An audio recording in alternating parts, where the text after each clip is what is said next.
رحمتوں کی کان، مغفرت کا پیغام ہمارے درمیان ہے۔ روزہ جب انسان رکھتا ہے تو کچھ نڈھال محسوس کرتا ہے، خاص طور پر جب افطار کا وقت آتا ہے تو پیاس سے زبان سوکھتی ہے، اور بعض اوقات بندہ کبھی کبھی تھوڑی دیر بعد گھڑی دیکھتا ہے کہ اب کتنی دیر باقی ہے کہ جب میں کھاؤں گا، جب میں پی سکوں گا۔ یہاں دو تین باتیں بڑی لطیف ہیں، بڑی خوبصورت ہیں۔ پہلی بات تو یہ کہ اس میں جو بندگی ہے نا، جو اللہ سے محبت نظر آتی ہے کہ سامنے پانی موجود ہے، کھانا بھی موجود ہے، مگر میرے رب کا حکم ابھی تک نہیں ہوا ہے، ابھی افطار کا وقت نہیں ہوا ہے۔ اس سے انسان کی اللہ سے محبت چھلکتی ہے کہ بندہ اللہ کو راضی کرنے کے لیے کھانے سے بھی رک گیا، پینے سے بھی رک گیا، اپنی خواہشات سے بھی رک گیا۔ اور روزے کے فضائل کتنے ہیں، یہ اتنا زبردست نیکی کا کام ہے، یہ پورا جسم سمجھ لے عبادت کر رہا ہے۔ آپ کی پوری باڈی جو ہے نا وہ اس وقت عبادت میں مصروف ہے، کیونکہ باڈی کی جو نیڈ پوری ہوتی ہے وہ پانی سے ہوتی ہے، کھانے سے ہوتی ہے، اس سے آپ رکے ہوئے ہیں۔ تو گویا انسان کا پورا جسم اللہ کی عبادت میں مصروف ہے۔ بدقسمتی سے کئی لوگ ایسے اب سنتے ہیں کہ روزہ رکھنے میں سستی کرتے ہیں، تو وہ بھی سستی نہ کریں کہ روزے کے بارے میں سنیے کہ کیسے کیسے فضائل احادیث میں آئے۔ نبی پاک علیہ الصلوۃ والسلام فرماتے کہ بے شک جنت میں ایک دروازہ ہے جس کو ریان کہا جاتا ہے، اس سے قیامت کے دن صرف روزہ دار داخل ہوں گے اور کوئی داخل نہیں ہوگا۔ اسپیشل ڈور ہوگا جنت کا۔ آپ دیکھتے ہیں کبھی کبھی ایئرپورٹ پر جاتے ہیں یا کسی جگہ جاتے ہیں، ایک وی آئی پی گیٹ ہوتا ہے، اور اس وی آئی پی گیٹ سے لوگ داخل ہوتے ہیں جو وی آئی پیز ہوتے ہیں۔ تو اے روزہ داروں تمہیں مبارک ہو کہ جنت میں وہ دروازہ ہوگا جس کو باب الریان کہا جاتا ہے، اور اس سے روزہ دار جنت میں داخل ہوں گے۔ اور قیامت کے دن ایک اناؤنسمنٹ ہوگا، کہا جائے گا روزے دار کہاں ہیں؟ وہ لوگ کھڑے ہوں گے، ان کے علاوہ کوئی اس دروازے سے داخل نہ ہوگا۔ جب یہ داخل ہو جائیں گے نا تو جنت کا وہ ڈور، وہ دروازہ بند کر دیا جائے گا۔ اس دن ان لوگوں کو کتنی افسوس ہوگا، کتنی حسرت ہوگی جو رمضان کے روزے نہیں رکھتے ہوں گے۔ بلکہ ہمیں تو یہ چاہیے کہ صرف رمضان کے روزے نہیں، ہم اس کے بعد بھی نفلی روزوں کی بھی کوشش کیا کریں۔ ہر پیر کو روزہ رکھنا سنت ہے۔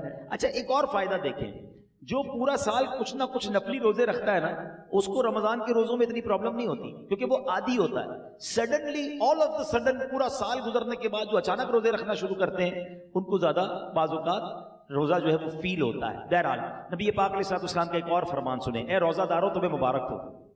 میرے آقا فرماتے جس نے رمضان کا روزہ رکھا اور اس کی حدود کو پہچانا اور جس چیز سے بچنا چاہیے اس سے بچا، تو جو کچھ گناہ پہلے کر چکا ہے اس کا کفارہ ہو گیا۔ یعنی روزہ پچھلے گناہوں کا کفارہ ہے۔ روزے کی ایک اور شاندار فضیلت، نبی پاک فرماتے جس نے ایک دن کا روزہ رکھا، اللہ عز و جل کی رضا حاصل کرنے کے لیے اللہ عز و جل اسے جہنم سے اتنا دور کر دے گا جتنا ایک کوا جو بچپن سے اڑنا شروع کرے یہاں تک کہ بوڑھا ہو کر مر جائے۔ اچھا کوے کی عمر بتائی جاتی ہے کہ 500 سال ہوتی ہے۔ 500 سال تک پرندہ اڑے گا تو کتنا دور ہوگا؟ اللہ ایک روزہ رکھنے والے کو جہنم سے اتنا دور کر دے گا۔ مبارک ہو ان کو جو پورا مہینہ روزہ رکھتے ہیں اور ماشاءاللہ نفلی روزے بھی رکھتے ہیں۔ ایک اور خوبصورت بات، میرے آقا علیہ الصلوۃ والسلام فرماتے ہیں ہر شے کے لیے زکوٰۃ ہے، اور جسم کی زکوٰۃ روزہ ہے، اور روزہ آدھا صبر ہے۔ اللہ اکبر۔ یعنی آپ کی باڈی کی زکوٰۃ ادا ہو رہی ہے کہ جب آپ رمضان میں روزے رکھ رہے ہیں۔ ماشاءاللہ، تو ہمیں روزے کی پابندی کرنی چاہیے۔ ایک اور حدیث سن لے، پھر میں انشاءاللہ روزے کے کچھ احکام بیان کرتا ہوں، اور یہ بڑی کمال کی حدیث ہے۔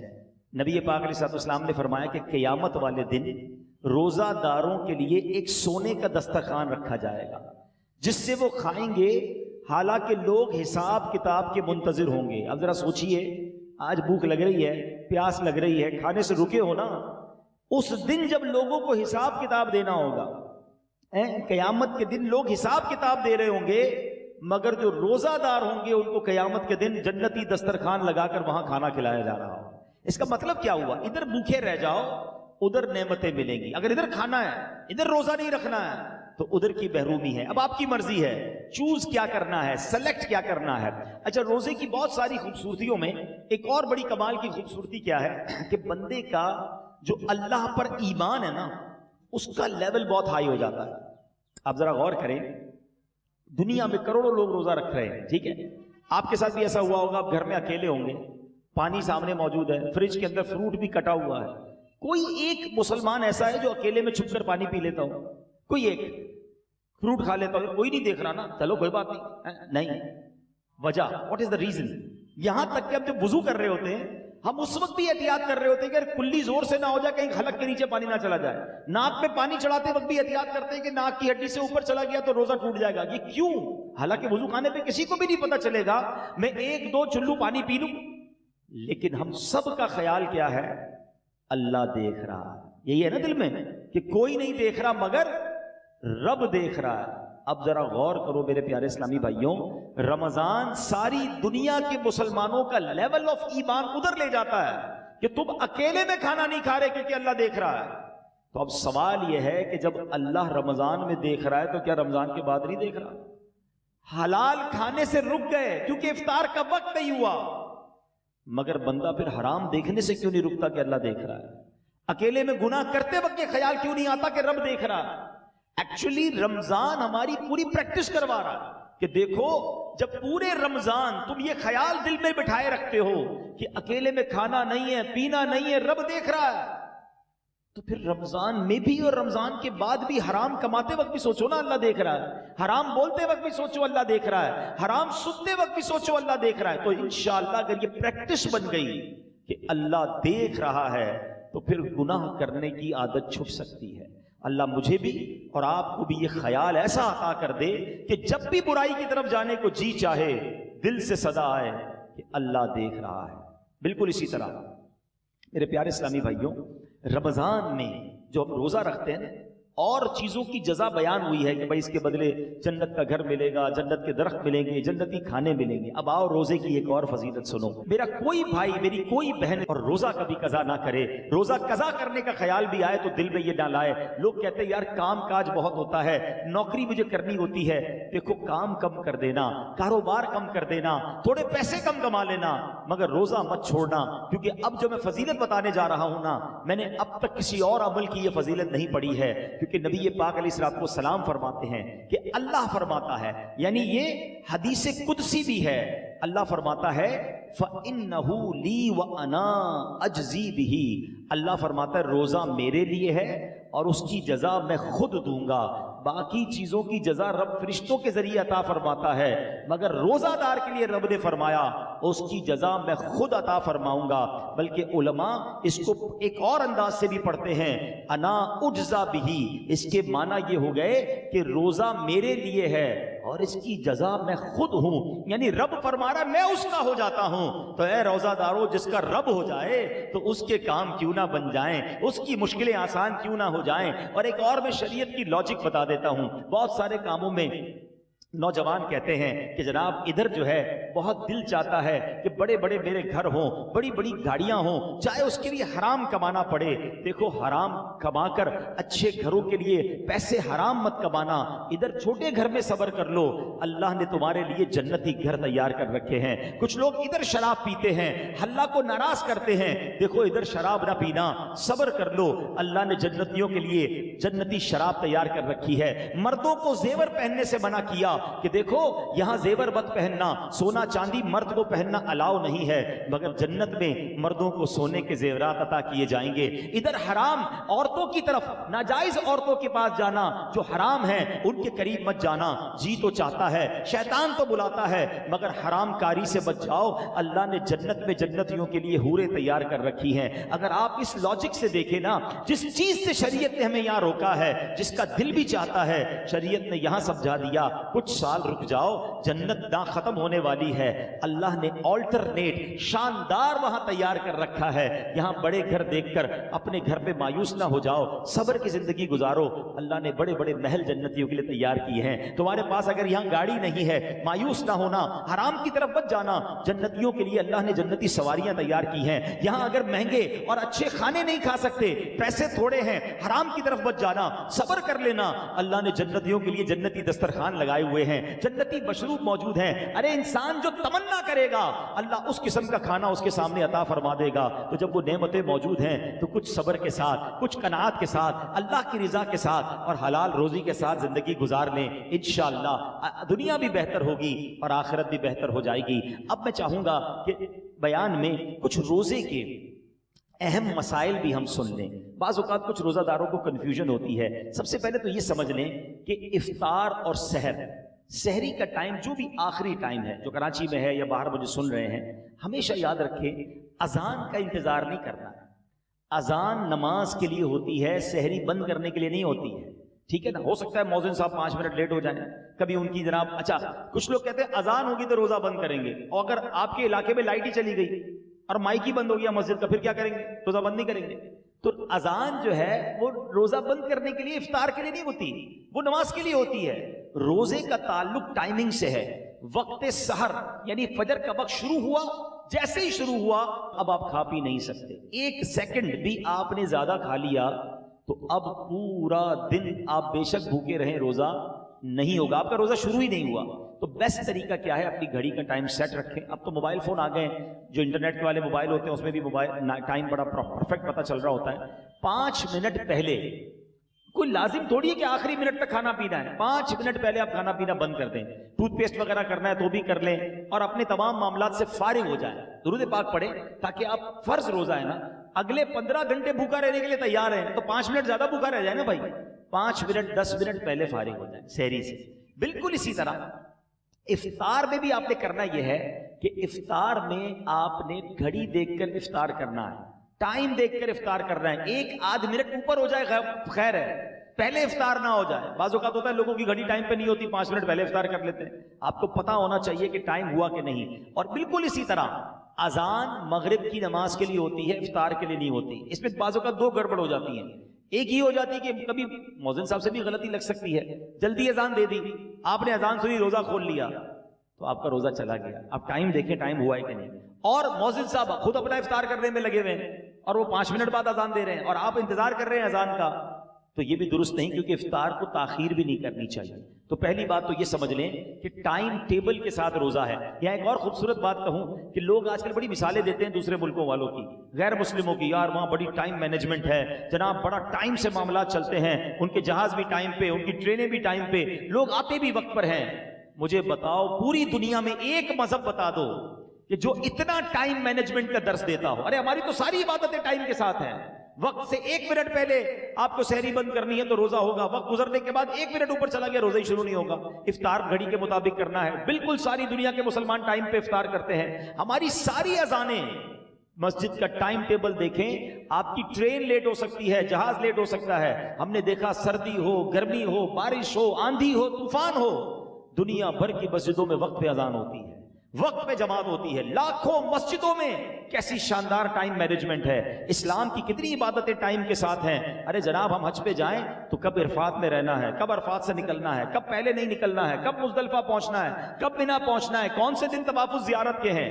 H and every thing going with time. اسلام جتنا ٹائم مینجمنٹ سکھاتا ہے نا, اتنا دنیا کا کوئی مذہب نہیں سکھاتا. ہاں یہ ضرور کہہ سکتے ہیں کہ ٹائم مینجمنٹ اسلام میں ضرور ہے, مسلمان اس سے سیکھتے نہیں ہیں. تو ہمیں دوسروں کی مثالیں دینے کی کیا ضرورت ہے, ہمارا دین ہمیں شاندار ٹائم مینجمنٹ سکھاتا ہے. اچھا انجیکشن, روزے میں اگر کسی کو خون دینا ہے, جب آپ خون دیں گے تو آپ کا وضو ٹوٹے گا, لیکن اگر آپ انجیکشن لگواتے ہیں اس سے روزہ نہیں ٹوٹے گا. ٹھیک ہے, کان میں اگر کوئی ڈراپ ڈالتا ہے, اگر اس کا کان کا پردہ پھٹا ہوا نہیں ہے تو بھی اس سے روزہ نہیں ٹوٹے گا. ہاں آنکھ میں اگر کوئی ڈراپ ڈالتا ہے تو اس سے علماء فرماتے ہیں روزہ ٹوٹ جائے گا. تو ہمیں روزے کے بارے میں یہ معلومات بھی ہونی چاہیے.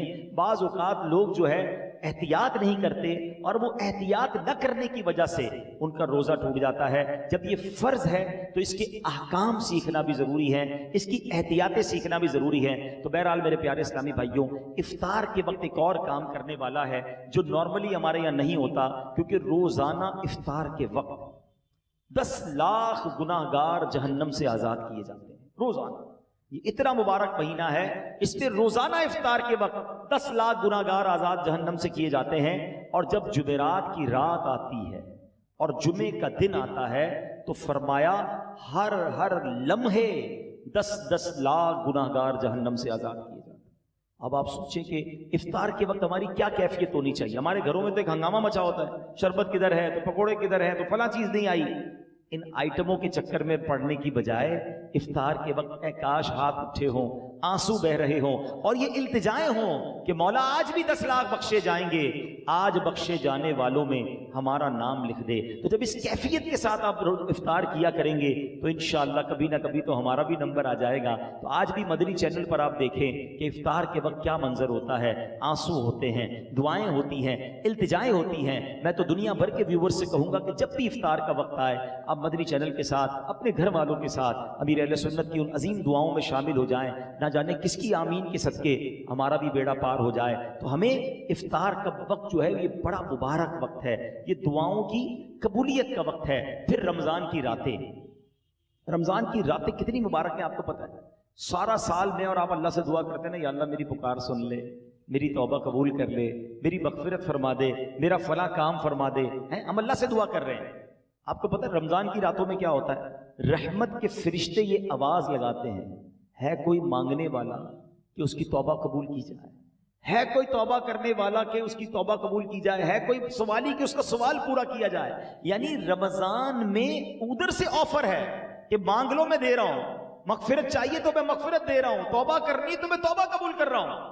مگر آپ دیکھیں کہ آج ہماری راتیں کہاں خرچ ہو رہی ہیں۔ بہت بڑی تعداد میں لوگ کھانے پینے، گھومنے پھرنے، کرکٹ میچز، پتہ نہیں کیا کیا کر رہے ہیں رمضان میں۔ ارے اللہ کے بندو، یہ راتیں عبادت کی ہیں، یہ راتیں دعائیں کی ہیں، یہ مانگنے کی ساری زندگی پڑی ہے کھانے پینے کی۔ تو خدا را رمضان کی راتوں کو ضائع نہ کریں۔ اور اب میں آخری بات اپنے بیان کی کر لوں، جو میں سمجھتا ہوں میرے بیان کی سب سے اہم بات ہے۔ وہ کیا ہے؟ یہ اب تک تو میں نے رمضان میں عبادت نیکیاں کرنے کے بارے میں بات کی نا، یہ تو چلے تھوڑی بہت لوگ کر ہی رہے ہیں یا کرتے ہیں، مگر رمضان میں گناہ نہیں کرنا ہے، اس کی طرف توجہ کم لوگوں کی ہے۔ کیوں؟ دیکھیں رمضان میں گناہ کی پکڑ بھی زیادہ ہے، رمضان میں گناہ کا عذاب بھی زیادہ ہے، مار بھی زیادہ پڑے گی۔ کیوں؟ بھائی مسجد کے باہر کوئی گناہ کرے گناہ ہے، لیکن کوئی مسجد کے اندر آ کر گناہ کرے تو بڑا شدید گناہ ہے۔ کوئی اللہ کا گھر میں جا کر گناہ کرے گا تو اللہ کی غضب کو دعوت دے گا نا۔ مکہ شریف میں جا کر کوئی ایک نیکی کرے، حدود حرم میں تو ایک نیکی 1,00,000 نیکی کے برابر، مگر وہاں کوئی گناہ کرے تو 1,00,000 گناہ کے برابر۔ اس کی وجہ کیا ہے؟ اتنے مقدس جگہ پر آئے ہو جہاں ساری دنیا عبادت کر رہے، تم ادھر بھی گناہ کر رہے ہو۔ بالکل اسی طرح رمضان بڑا مقدس مہینہ ہے، جو رمضان میں گناہ کرے گا، احادیث میں یہ مضمون ملتا ہے کہ جو ایک گناہ رمضان میں کرے اس کے 1 سال کے اعمال برباد کر دیے جائیں گے۔ ہمارے ہاتھ میں موبائل ہوتا ہے، موبائل کھولا پتہ نہیں کیا دیکھ رہے ہیں، کیا سن رہے ہیں۔ خدا را اپنی زبان پر، اپنی آنکھوں پر، اپنے کانوں پر ہمیں قابو رکھنا ہے۔ یہ صرف کھانے پینے سے رکنے کا نام روزہ نہیں ہے۔